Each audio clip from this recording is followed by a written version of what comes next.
So hello guys, welcome back to my mini blog. So आज हम जा रहे हैं गोवर्धन पूजा प्लस भंडारा।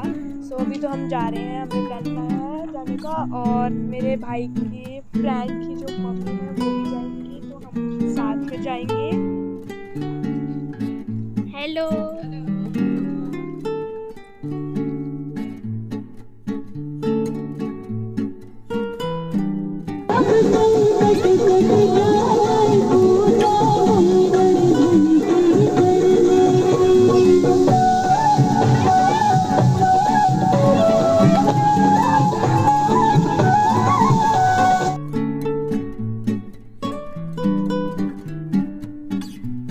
हमारा गोवर्धन भंडारा आप देख सकते हैं कितना अच्छा है। हमने तो खा चुका, ये सब और लोग खा रहे हैं।